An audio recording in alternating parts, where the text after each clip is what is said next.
Estas imagens foram todas obtidas no Portugal de hoje e, infelizmente, não se pode dizer que sejam raras. Lixo por todo lado, poluições várias, prédios empilhados como caixas de sapatos. Nem todo o país está assim, dirão alguns. E é verdade. Mas mesmo onde ele parece intocado, por dentro o país já sofre. Terras contaminadas, águas subterrâneas inquinadas, produtos em que não se pode ter confiança. Em escassas décadas ficámos expostos à modernidade, o que não significa que tenhamos ficado modernos. Os padrões de consumo podem ser quase idênticos aos de outros países europeus, mas o nível de desenvolvimento, esse, continua baixo. O que disparou foram os nossos níveis de degradação ambiental. O país já não tem as magras vantagens ambientais do seu atraso e ainda não adquiriu as do progresso.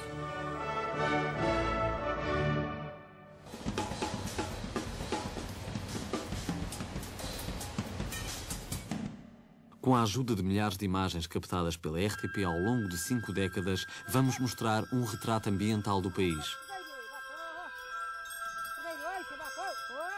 Até há poucas décadas, Portugal foi um país rural, quase um museu. Faziam-se documentários a exaltá-lo. O gado é uma riqueza, e o pastor é, por dias ou por semanas, o fiel depositário dessa riqueza, desde que o sol nasce até que se esconde lá longe para as bandas do mar.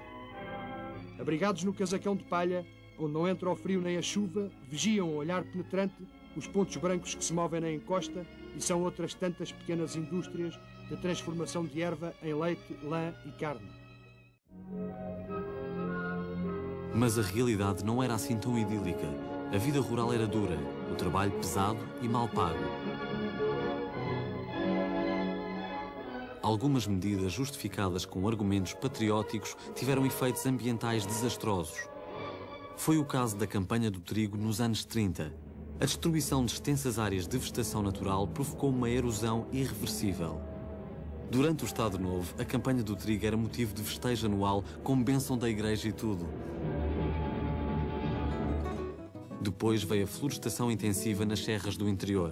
As manchas naturais de carvalho foram substituídas pelo pinheiro bravo, que invadiu os baldios e foi expulsando a população dos campos. O êxodo começou nos anos 50. Milhares de camponeses transformaram-se em operários fabris ou de construção civil em Lisboa, Porto ou em países como a França e a Alemanha. Deixei-te sem um recado, parti sim, fui-me embora. Lá fora tenho outro fado à minha espera. É duro ter de partir. Nos campos iam ficando velhos, mulheres e crianças.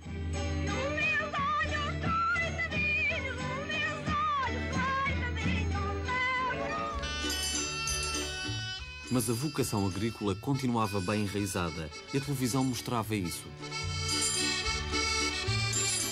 Em 1959 surge aquele que se tornaria o programa mais duradouro da história da RTP, o TV Rural. Fazia a crónica das tímidas novidades tecnológicas que iam aparecendo por cá.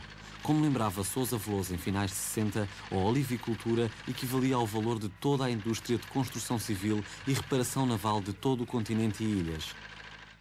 Pode começar aqui a história dos ovos, quando eles chegam à sala das chocadeiras, onde são recebidos por uma rapariga simpática e gentil. Foi também o caso dos aviários, quando o frango entrou na dieta dos portugueses. 21 dias já lá vão, e a empregada tira carinhosamente para fora os tabuleiros com dezenas de pintainhos.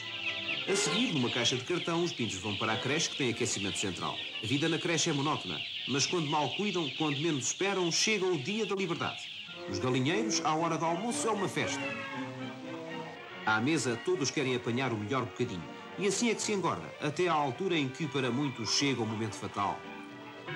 Logo em seguida, a ave é mergulhada num banho de água quente a 55 graus, temperatura ideal para se degradar facilmente. Para isto também se inventou uma máquina, e é o que estamos a ver. Para os golosos, a galinha já começa a tomar aspecto de quem está a pedir panela. Em curto espaço de tempo, passamos da poesia a uma necessidade vital do homem, a alimentação. E do aviário, com escala pelo frigorífico, a nossa vedeta vai direitinha para a loja. E na mesa, termina a trajetória de tanto esforço e canseiro. Entretanto, mesmo antes dos anos 70, a indústria das celulose já reclamava terrenos para o eucalipto, uma árvore de crescimento rápido e efeitos devastadores plantada em milhares de hectares pelo país fora. No pós-25 de Abril, a reforma agrária ocupou-se de questões sociais e políticas. As ambientais eram obviamente secundárias.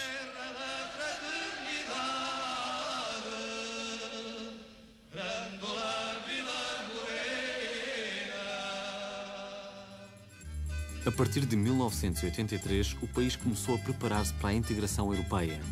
Ultimamente tem-se falado muito no mercado comum. Os técnicos do Ministério da Agricultura respondiam às preocupações dos agricultores com um otimismo uniforme. Poderemos nós, lavradores, sem subsídios, continuar a sobreviver e fazer produtos para que Portugal possa exportar para a CE? É um facto, o agricultor vai ser melhor remunerado, uma vez que os preços no mercado comum são atualmente superiores aos nossos.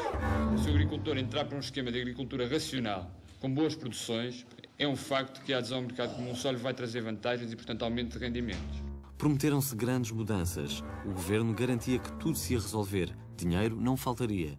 O PEDAP prevê uma canalização ao fundo perdido para Portugal durante 10 anos de cerca de 100 milhões de contos, exatamente são 700 milhões de EQs, ao longo de 10 anos. Com o tempo, a agricultura foi deixando de ser o modo de vida dos camponeses para se tornar, em grande medida, um negócio de empresas. Muitas delas a laborar só para os subsídios europeus. Ficou célebre o chamado giracídio, grandes extensões de cultura de girassol que tinham como fim principal a colheita de subsídios. Mas aqueles que sempre tinham trabalhado a terra não chegavam a perceber o que é que afinal deviam produzir. Chegou-se a pagar para arrancar vinhas, oliveiras, árvores de fruto, muitas das quais seriam mais tarde replantadas. Eu acho que fizemos muitos erros. Fomos atrás dos prémios para o arranque da vinha, fomos atrás dos prémios do arranque de algumas fruteiras. Lembro-me, por exemplo, os pomares de pessegueiros que tinham sido postos há relativamente pouco tempo, de um momento para o outro foram arrancados porque na perspectiva europeia existiam a possibilidade de haver excedentes.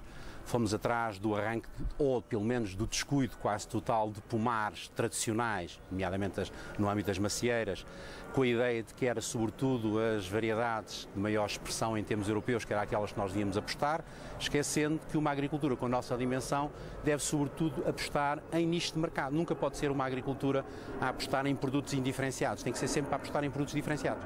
Os campos foram sendo abandonados. A mecanização reduziu muito o número de trabalhadores agrícolas. Em 1980 trabalhavam nos campos 700 mil pessoas. Em 90 já eram só 400 mil. Via-se na diminuição do emprego agrícola um sintoma de modernidade. O TV rural foi sendo empurrado para horários cada vez mais remotos. Senhores espectadores, muito boa tarde.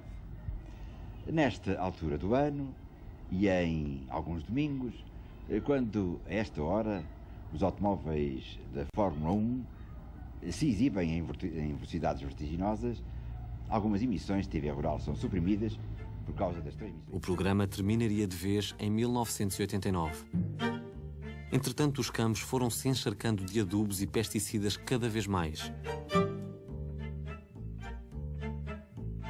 Após algumas mortes de agricultores e crianças, fizeram-se campanhas públicas a explicar que esses produtos eram tóxicos. Mas ainda hoje se empregam os agroquímicos como se fossem inofensivos, vendidos em qualquer drogaria, manuseados muitas vezes sem cuidado por pessoas que nem sabem ler as indicações na embalagem. Após quase 2 décadas de integração na União Europeia, muitos campos do país estão contaminados, tal como as águas subterrâneas e, por fim, a própria alimentação. Quanto à população rural, transformou-se numa espécie de património cultural, cada vez mais difícil de encontrar no meio de hábeis captadores dos euros da PAC e de alguns empresários mais dinâmicos. Entretanto, surgem alguns nichos de produção. Além dos vinhos, há os produtos de origem controlada e a agricultura biológica que são contemplados na última PAC.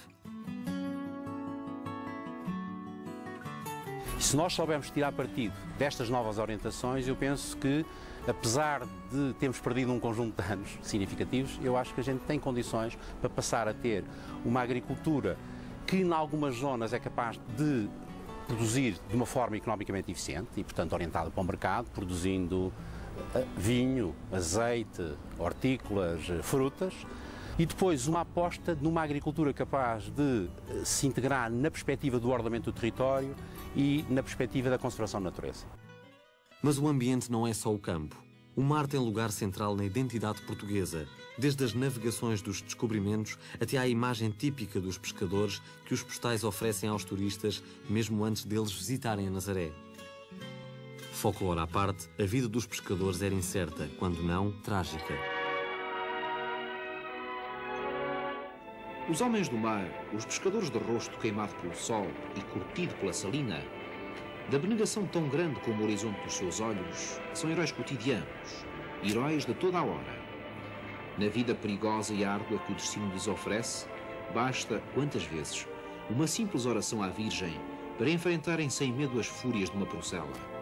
Soldados de todas as idades são chamados ao combate na alvorada de cada dia, com uma camaradagem sã que enchem o cais de uma vida sempre igual que se repete todos os dias.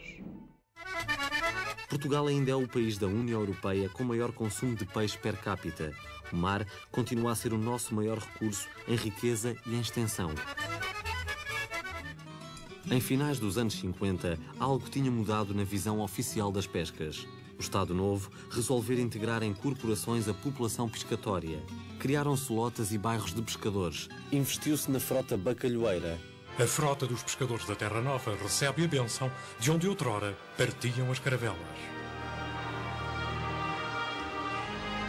Fazem-se heróis desses homens. São dados como exemplo. Os melhores dentre eles são chamados pescadores de primeira linha. Na idade do serviço militar, o governo dá-lhes a escolher entre 7 campanhas de pesca nos bancos da Terra Nova e a guerra colonial. O estadista com a gente humilde do mar. Antes a largada dos lugos bacalhoeiros para mais uma faina nos bancos da Terra Nova e da Groenlândia, odisseia que se repete todos os anos, Salazar raramente se escusava a receber uma representação desses lobos do mar com os quais tomavam um cálice de Porto. Também a indústria das conservas se tornou uma das principais fontes de emprego em algumas zonas do litoral. No início dos anos 70, a exportação de produtos piscícolas representava uma fatia importante.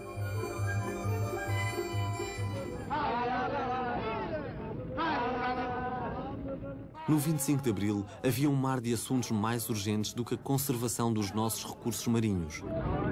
Ainda assim, a passagem de Mário Ruivo pelo governo deixaria marcas importantes. A minha ideia era que houvesse um Instituto Nacional de Investigação dos Recursos e do Ambiente Aquático, incorporando, de resto, as águas doces. Não é? Esta ideia não teve sequência porque se encontrou uma grande reserva por parte, sobretudo dos sectores da pesca, muito tradicionalistas e que viam apenas o esforço de pesca em relação aos estoques e não no seu quadro ambiental, e daí derivou um instituto que hoje é o INIP e que esperemos que se mantenha. A partir da integração europeia, mais uma vez não foi pelo ângulo ambiental que o debate se ocupou do mar. A poluição e o esgotamento dos recursos não preocupavam muito. A grande questão eram as cotas, quase todas referentes a espécies que se iam apanhar às zonas longínquas, caso da palmeta e do bacalhau. Longe iam os velhos tempos da pesca artesanal.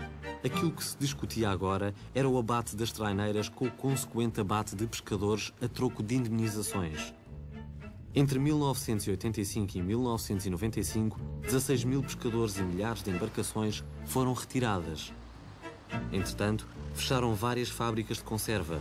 A situação hoje é uma sombra da pujança de outrora. E nem ao menos se adquiriu uma cultura mais atenta aos oceanos e aos recursos pescatórios. Nos documentos oficiais, eu constatei, com grande surpresa, que o conceito de território e de espaço nacional praticamente terminava no último grão de areia seco da praia. A verdade é que a máquina administrativa, e portanto incluindo obviamente os deputados, os membros dos mecanismos consultivos e de decisão, ainda olham para o mar como uma entidade exterior. A atividade do setor primário que mais podia ter revelado a degradação ambiental do país nunca o fez. Sempre que se fala de pesca, o problema ambiental é esquecido. Em 1998, criaram-se oficialmente 2 reservas marinhas, na Rábida e nas Berlengas. Quando a Expo 98 tomou por mote os oceanos, aproveitou-se para impulsionar a investigação científica. Fim da exposição, o assunto política do mar voltou a ficar submerso. Houve muito boas intenções, mas depois não se concretizaram. Enfim, o atual governo também fez algum esforço nesse sentido. O próprio Primeiro-Ministro fez um discurso em Joanesburgo importante sobre os oceanos e a função dos oceanos e como Portugal estava interessado na questão dos oceanos para atrair organizações internacionais para Portugal, mas conseguiu-se, em termos europeus, uma agência de segurança europeia dos oceanos e isso já é alguma coisa, mas não tanto como nós queríamos. À parte uma ou outra voz, o mar nunca recebeu a atenção que merecia no conjunto dos problemas ambientais do país. E o preço disso já está a ser alto. Há um aspecto que raramente as pessoas pensam, é que o PIB, que beneficia cerca de 9% da atividade turística, é em grande parte baseado na utilização da zona costeira, um recurso de tipo novo, na qual a qualidade da água, a paisagem, enfim, o estado de poluição, são elementos determinantes de qualidade. As indústrias tiveram uma evolução diferente da agricultura e das pescas. Como nunca se desencadeou um processo de industrialização no sentido próprio do termo, a maior parte eram de pequena escala, obsoletas. Havia acufo no Barreiro desde o início do século XX, mas só a entrada de Portugal na EFTA em 1959 levou à criação de alguns polos industriais. A cirurgia, as cimenteiras, as celulose e as indústrias químicas, sobretudo no complexo de Estarreja. Havia ainda indústrias de produtos coloniais como as oleaginosas e a indústria metalomecânica própria de um país em guerra. E mais tarde, a construção e reparação naval na Sete-Nave e na Lisnave. Mas a tentativa de instalar indústrias modernas em Portugal é recente e foi sempre acanhada. A inauguração das fábricas era uma grande ocasião patriótica, onde não faltavam bênção, condecorações e abraços. Assim se passou com a Siderurgia Nacional no Seixal. Entre dignatários do governo e senhoras apraltadas, António Champalimau foi condecorado por Américo Tomás. Estava-se no auge do condicionamento industrial. O Estado Novo impedia a entrada de produtos estrangeiros que pudessem concorrer com os setores-chave da nossa economia. Assim protegidas, as indústrias foram poluindo impunemente, não apostando em tecnologias modernas e criando uma enorme fatura ambiental com graves efeitos para a saúde pública. O caso do Barreiro, agora em processo de desativação industrial, é um dos mais evidentes. Evidentemente, muitos fabricos foram desmontados. Ficou um grande problema que é a contaminação dos solos, que muitos deles foram construídos aterros de cinzas de pirite e que entraram pelo leito do rio adentro. Essas cinzas de pirite têm taxas relativamente elevadas de arsénio, de chumbo e de outros contaminantes que estão lentamente a ser lavadas para o rio e que devem ter o seu efeito sobre o ecossistema. Outro exemplo é o setor petroquímico. O país chegou a ter 3 refinarias que pareciam competir para ver qual poluía mais. A de Lisboa, mais antiga, só fechou quando se fez a Expo 98. A de Leixões continua a poluir no meio de uma crescente massa urbana perante a passividade das autoridades, mesmo quando se apanha cruda à mão em plena praia de Matosinhos. A refinaria de Sines, embora mais moderna, continua a ser vista como uma das nossas maiores fontes de poluição atmosférica, de dia e de noite. As celuloses também são um símbolo do Portugal poluído. Não só espalharam por todo o lado a monocultura de eucaliptos, como continuam a poluir as águas. Para já não falar no seu cheiro nauseabundo. Passa-se por certas fábricas que estão a quilómetros de nós, de celulose, e essas fábricas produzem um cheirete insuportável em toda aquela região. E as pessoas, como é que vivem ali? Mas há terras imensas e que progridem e que investem, não sei o quê, em sítios que estão completamente a uma poluição do ar que se respira. Muitas indústrias grandes e médias firmaram contratos de adaptação e receberam dinheiro comunitário para melhorar o seu desempenho ambiental. Poucas o fizeram com resultados satisfatórios. Os contratos de programas têm sido até hoje quase, na sua maioria, verdadeiramente formas encapotadas de subsídio e apelos a nacionalismo para continuar, digamos, uma não evolução que é o que está em causa. O mais grave é que as emissões industriais permanecem quase um segredo. O Estado protege-as da opinião pública e do debate. Um zelo que não cheira muito bem. Indústria pujante e poderosa no país é a construção civil. Chega-se a vê-la como um barómetro da economia. Mas está no cerne de um dos nossos maiores flagelos ambientais, o desordenamento do território. Com o nosso centralismo, as obras públicas foram decisivas na organização do território. As primeiras grandes obras do regime foram as barragens. A eletrificação e a irrigação eram prioridades políticas no continente e nas colónias. Esta a gigantesca barragem de Cambamba.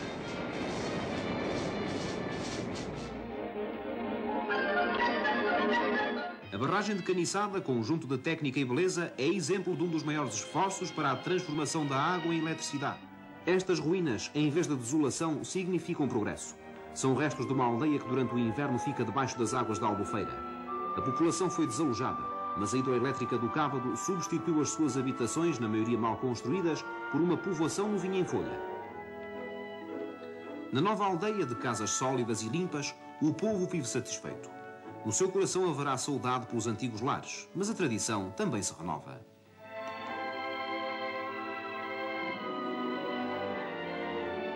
AEI-OU, a hidroelétrica também construiu uma escola. E no ponto mais alto, ergue-se uma igrejinha a que não faltam os sinos nem o galo. Outras grandes obras eram as pontes. Dou graças a Deus e declaro aberto ao trato e posta ao serviço da nação a Ponte Salazar. Obra grandiosa, das maiores realizadas nos últimos 100 anos, abriu novas e vastas perspectivas ao desenvolvimento do país, sobretudo para derrubar as barreiras que se opunham a eficiente e funcional movimento rodoviário entre o Norte e o Sul. Ou a Ponte da Arrábida, no Porto. O projeto e a construção desta audaciosa ponte foi entregue a portugueses. Os trabalhos, que começaram em abril de 1957, decorrem em bom ritmo, devendo, portanto, terminar dentro do prazo previsto, 1000 dias. Vai assim tomando forma a futura Ponte da Arrábida, cujo vão de arco será de 270 metros, o maior do mundo em cimento armado. O rio, mais uma vez, será dominado, mas a vitória não será para ele humilhação. Antes, refletirá orgulhoso aquilo que o gênio humano concebeu e realizou num prodígio de arte e de técnica. E houve os muito celebrados primeiros 20 km da Autostrada do Norte entre Lisboa e Vila Franca de Xira. A Autostrada Lisboa-Vila Franca, marco indelével da progressiva melhoria da rede rodoviária do país, praticamente inexistente antes da arrancada de Braga. Mas foi sobretudo com os fundos europeus que as autoestradas se tornaram as grandes estrelas das obras públicas. Em 1986, Portugal tinha 190 km de autoestrada. Hoje tem 3.500. As novas estradas ajudaram a modernizar o país, mas aumentaram vícios existentes, concentração no litoral, macrocefalia urbana. Outra consequência foi o enorme predomínio do transporte rodoviário sobre o ferroviário. Enquanto se construíam milhares de quilómetros de autoestradas, desativavam-se 800 quilómetros de linha férrea. A qualidade de vida, essa, tem procurado consolo sobretudo no consumismo. Durante muito tempo, fomos um país sóbrio. Quase todo o comércio se fazia ou em feiras ou em pequenas mercearias e drogarias. Vendia-se fiado e apenas o necessário. Considerava-se luxo bens que hoje em dia estão disponíveis em qualquer supermercado. A própria pasta de dentes não se podia considerar um produto comum. Era divulgada em feiras com a ajuda de cobaias.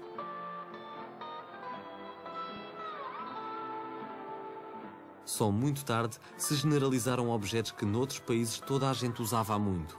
Frigoríficos, aparelhagens de música, TVs. No pós-revolução houve um boom de ofertas. O automóvel tornou-se a mais desejada conquista. Olha, a coisa que eu mais gostava de ter era um automóvel, não é? Para dar os meus passeios de vez em quando. Espantado com a rapidez das mudanças, o país mal teve tempo de perceber o que tudo isto implicava. Prédios que se amontoavam, crescimento do lixo, poluições várias. Mas não havia política de ambiente? E se havia, como se chegou a isto?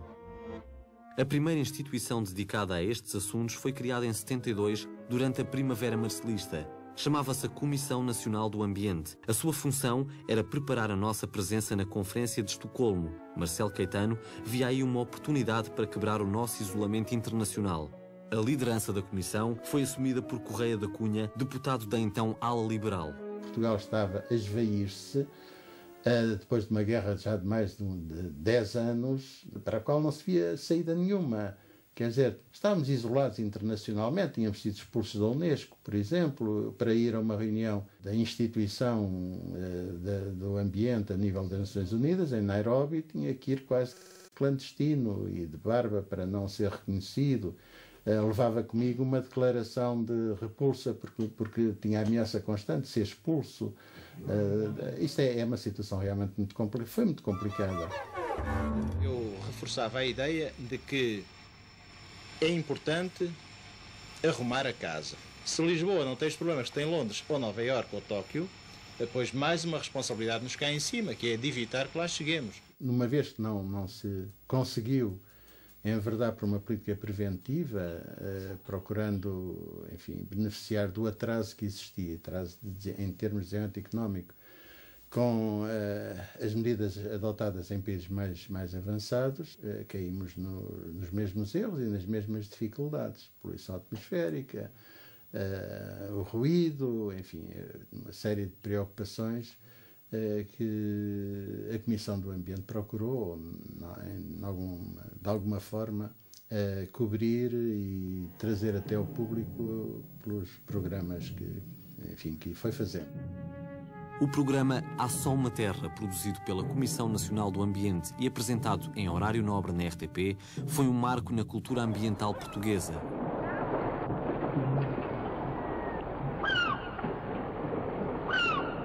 Ao contrário do que então era habitual, a série assumiu um tom crítico.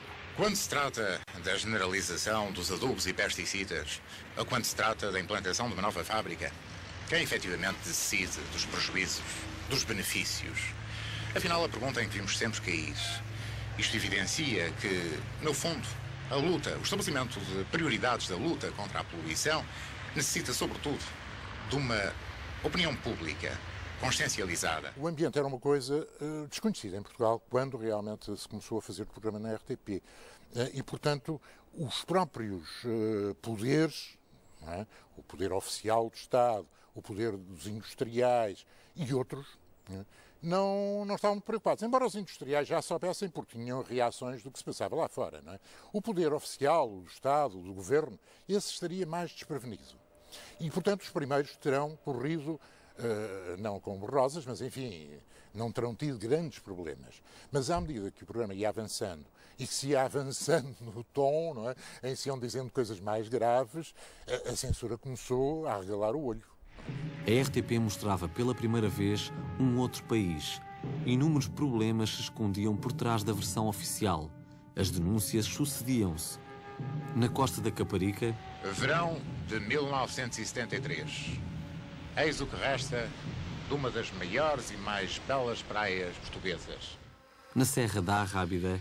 Para explorar durante alguns anos a chamada Brecha da Arrábida, uma formação característica desta área e que foi utilizada em muitos prédios de Lisboa, prédios de luxo. Depois abriu-se esta ferida irrecuperável, uma vez que a vegetação natural nunca mais se poderá apossar desta parcela. No Barreiro... Em princípios deste ano, os encontros de futebol que se disputavam nos campos do Barreiro foram afetados. O fumo proveniente de uma fábrica de ácido sulfúrico impedia por vezes a visão. Escutavam-se ao vivo as queixas do povo. Quer contar-nos o que se passa? O que se passa é toda a hora da noite. É um barulho que não se pode suportar. Só de noite? É de noite e de dia. Tanto de dia como de noite. Mas de noite então... Estes gatos fazem um mal terrível porque têm noites inteiras que não durmam. A roupa fica toda com pintas verdes, pintas pretas. Se vê aqueles bocados, parece ferro moído em cima da hortaliça. De maneira que, é claro, não fica com a hortaliça assim um bocado desfeituosa. Mas ao lavar, aquilo sai. Agora, não soubemos o resultado. É se aquilo prejudica a saúde, se não. A opinião dos cientistas também contava. Os poluentes que existem na atmosfera podem não ser por si só causas desencadeantes de doença, mas pelo menos, sem dúvida, que são causas adjuvantes e de manutenção. Mas se os problemas eram denunciados, os responsáveis concretos nunca eram nomeados. Porquê? Tínhamos vários graus de censura, entre os quais exercida por estranhos ao programa. Eu recordo-me que várias vezes tentei ouvir as pessoas ligadas às celuloses e não consegui, não passava da porta da fábrica, não é? Porque a resposta era sempre a mesma. Deem a volta e vão-se embora. E ainda estávamos a dar a volta e já o senhor estava a ligar para um ministro qualquer a fazer queixas. Não é? Logo a seguir à Conferência de Estocolmo, ficou resolvido constituir-se a nível mundial um Fundo Mundial do Ambiente, nunca mais me esqueço, 100 milhões de dólares. Depois de uma reunião muito complicada, venho ter no avião, leio no jornal que o Brasil tinha adquirido uma frota de aviões de guerra num montante superior a esses 100 milhões, 120 ou 125 milhões de dólares. Isso fez muita confusão. Quando chego cá, sempre com as urgências, tal, tinha a equipa à espera, chapam-me com a máquina à frente e eu largo isso exatamente assim. Como é que é possível que um país realmente atrasado, com tantas dificuldades, com uma população realmente vivendo muito mal, gaste mais do que isso mesmo em armas de guerra? E depois tive conhecimento pelo próprio Ramiro Valadão de que lamentava muito, mas tinham tirado do programa aquela parte. Com todas as dificuldades, a Comissão Nacional do Ambiente teve uma ação pedagógica pioneira que nunca mais seria retomada. As primeiras campanhas sobre o ruído, por exemplo, fizeram história. Faça a favor de pôr a máquina a trabalhar e acelera um bocadinho.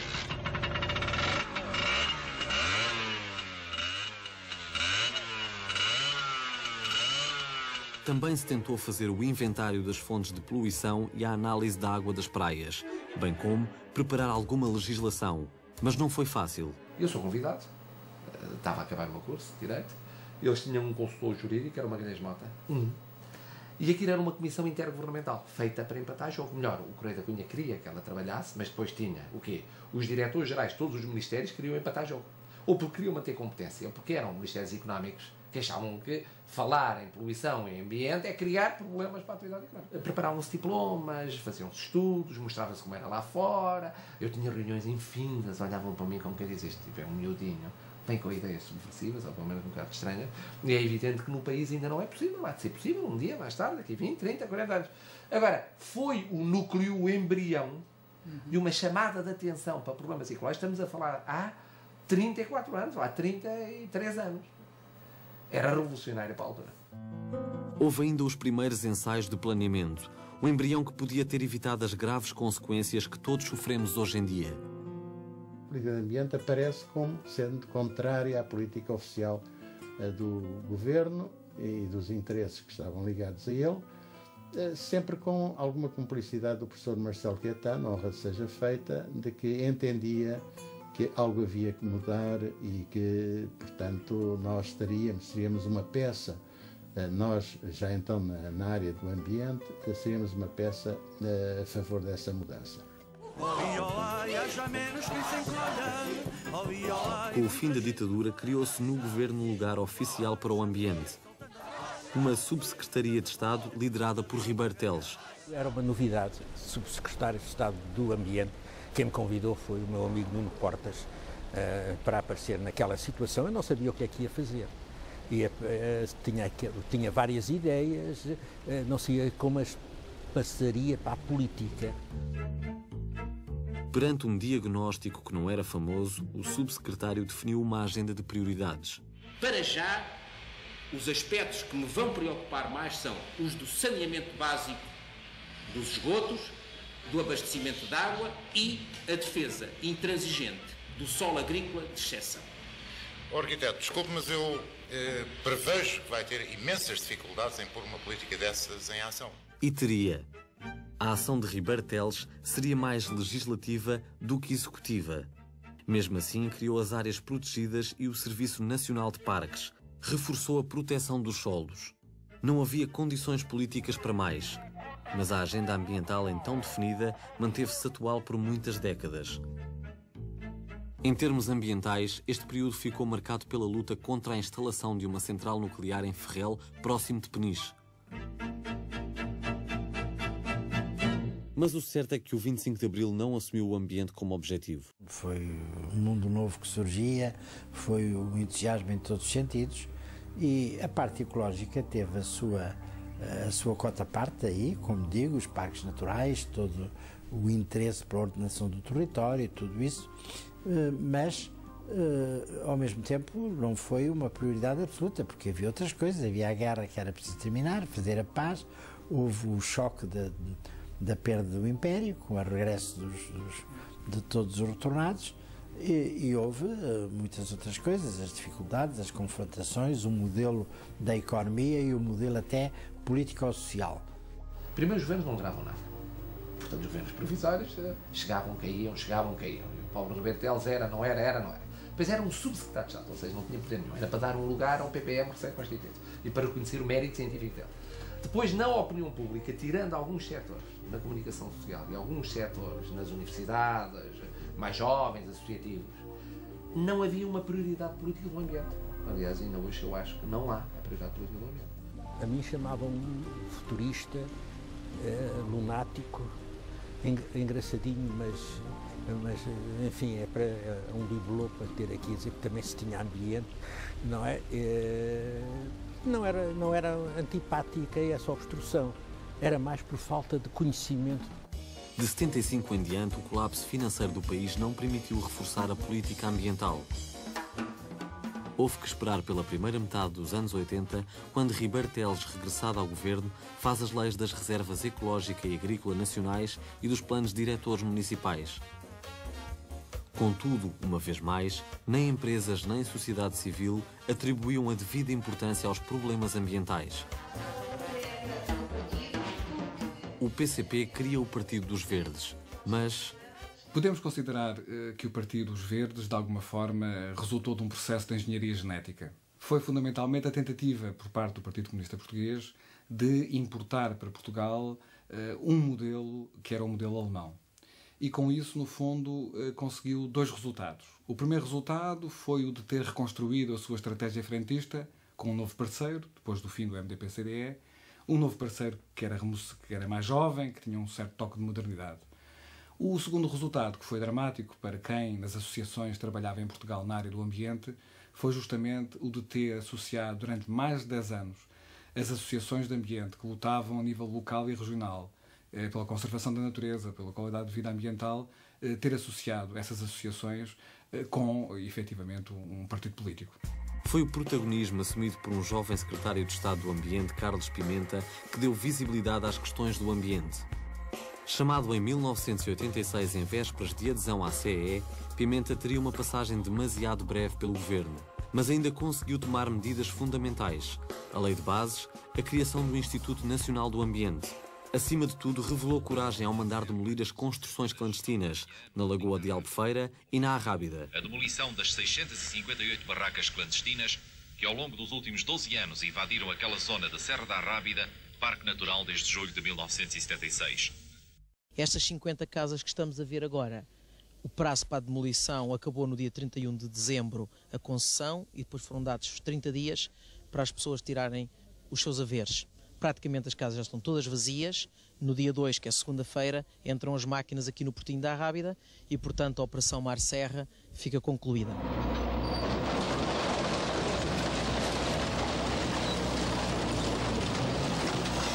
Seguiram-se as demolições na Ria Formosa, onde a contestação foi mais estridente.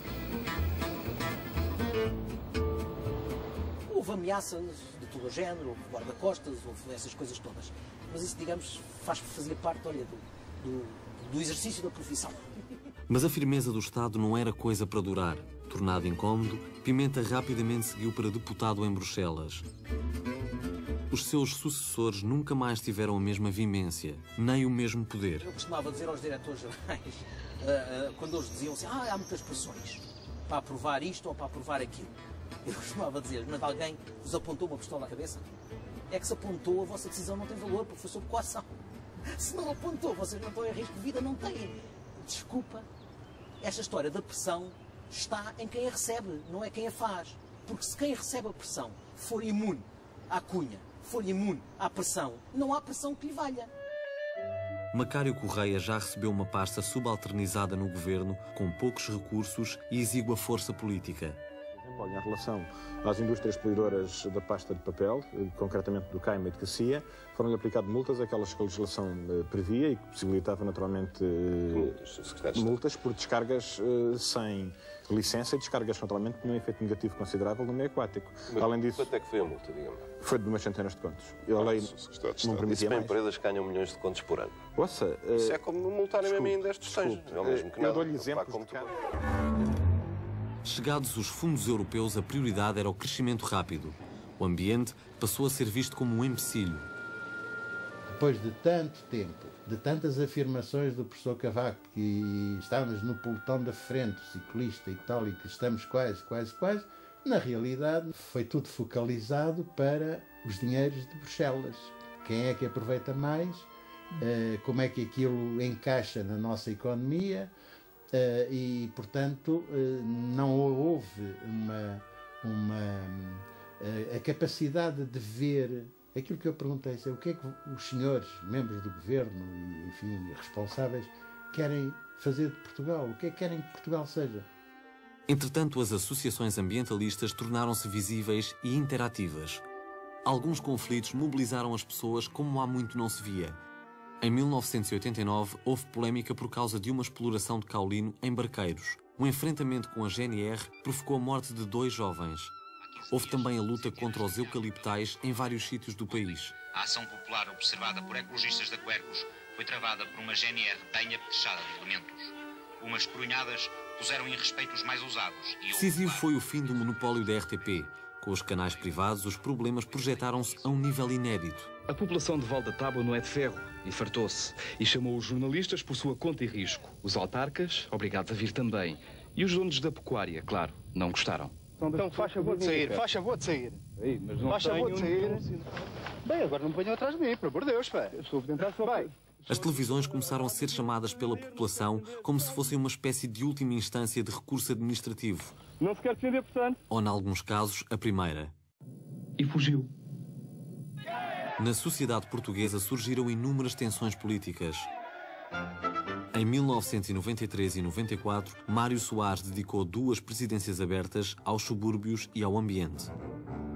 Os desenvolvimentistas, a qualquer preço, utilizaram essa expressão do fundamentalismo.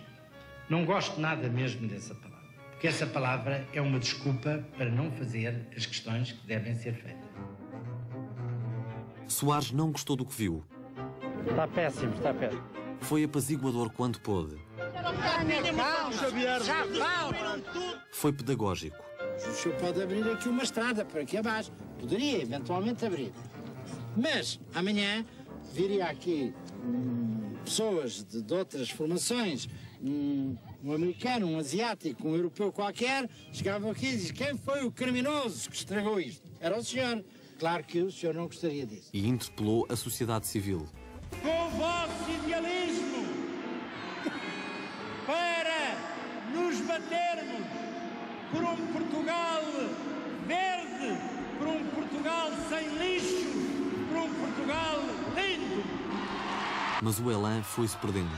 Em cultura ambiental limitou a consciência pública e gerou equívocos. Veja-se a resistência popular à substituição das lixeiras.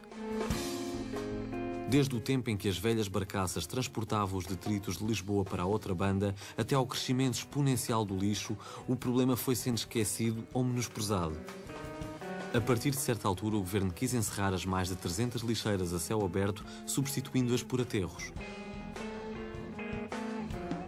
Mas as populações, mal informadas do que se tratava e escaldadas por um passado injusto, contestaram. Em alguns sítios com razão, noutros sem ela. Apesar dos protestos, a política avançou. José Sócrates fez disso a sua bandeira. Encerradas todas as lixeiras oficiais em 2002, a proliferação do lixo não cessou, como se vê um pouco por todo o lado. Dir-se-ia que pior não podia haver, mas havia. Foi a novela dos lixos industriais. Os resíduos eram lançados em rios e solos sem qualquer tratamento. Em meados de 80, o primeiro governo de Cavaco Silva fez uma lei e um primeiro levantamento da situação. Escolheu-se Sines para receber uma central de incineração e Grândola para um dos aterros industriais. Tudo decidido sem transparência. O povo não gostou e reagiu. O Ministério do Ambiente ainda insistiu que ia avançar com os projetos. A posição do Governo é inflexível. Vamos implementar em Portugal, naturalmente, o Sistema Nacional de Resíduos Tóxicos Perigosos. Mas a contestação já era incontrolável. Em Vagos, por exemplo... Que não despejem o veneno no nosso quintal. À senhora Ministra do Ambiente, que disse que não fosse bem, fosse mal, eu permito-me lembrar o que o Marquês de Pombal disse há 200 anos ao rei de Espanha. Um homem pode tanto em sua casa que depois de morte são precisos 4 para tirar de lá. Nem faltou a solidariedade do ator Jeremy Irons, que estava no Alentejo a rodar A Casa dos Espíritos. To transport toxic waste to a central point, such as Sines, mix it up, all these different chemicals, and burn it at high temperature to produce a cocktail of lethal gases, some of which, all statistics show, will escape into the atmosphere and poison over time the surrounding sea and land, is not in Portugal's best interest. O governo começou então a dar sinais de recuo. Nada se fará contra os interesses das populações, contra os interesses das atividades que elas aí desenvolvem. E recuou mesmo. Sines foi posto de lado e voltou-se à estaca zero. O governo social-democrata conseguiu convencer a autarquia de Estarreja a aceitar uma central de incineração. Mas o PS ganhou as eleições e voltou tudo à estaca zero. O novo governo decidiu abandonar a incineração dedicada e entregar a tarefa de eliminar os resíduos às cimenteiras. Com a designação de Sozelas e Maceira em finais de 1998, a contestação explodiu. Eu percebo as pessoas, não percebo é quem as manipula. A Assembleia da República suspendeu o processo e criou uma comissão científica independente para estudar o assunto. A comissão manteve Sozelas e trocou Maceira por Otão, na Arrábida. Os protestos subiram de tom. À contestação popular juntaram-se universitários, políticos da oposição e do próprio PS. José Sócrates mostrava-se irredutível, mandando avançar com os testes de queima nas duas cimenteiras. Certamente perceberão que o país não pode continuar na mesma sem tratar os seus resíduos industriais perigosos. Estou confiante que a opinião pública em Portugal me apoia. Mas a contestação alastrou e, com a derrota do governo socialista nas legislativas de março de 2002, o projeto caiu e voltou tudo à estaca zero. O PSD abandonou-a com a incineração. A verdade é que Vossa Excelência deram 6 anos para que o país ficasse na mesma com os resíduos industriais perigosos a céu descoberto. O que eu lhe posso garantir, Sr. Deputado, é que não vamos demorar 6 anos a decidir e que o problema será resolvido bem mais depressa do que Vossas Excelências não foram capazes de resolver. Já demoraram 2. Feito mais um levantamento, o 5º desde 1990, o Governo propõe-se construir 2 centros de tratamento sem incineração nem co-incineração.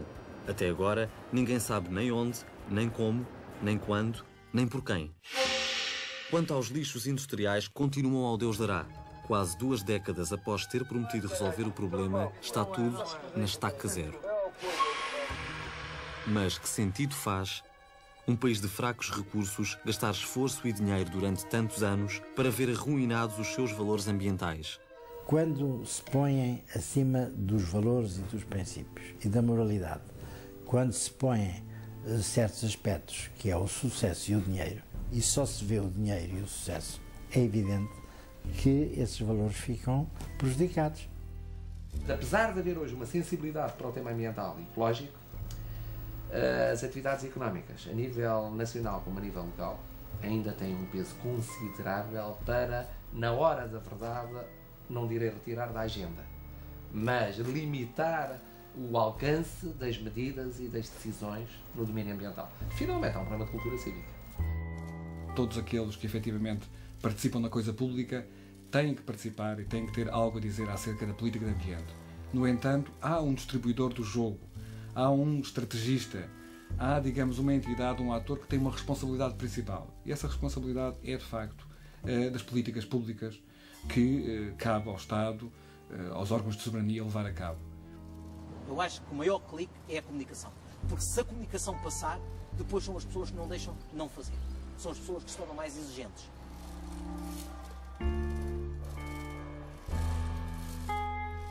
No final desta história, algumas conclusões parecem impor-se. Uma é que, em matérias ambientais, a falta de transparência nunca compensa.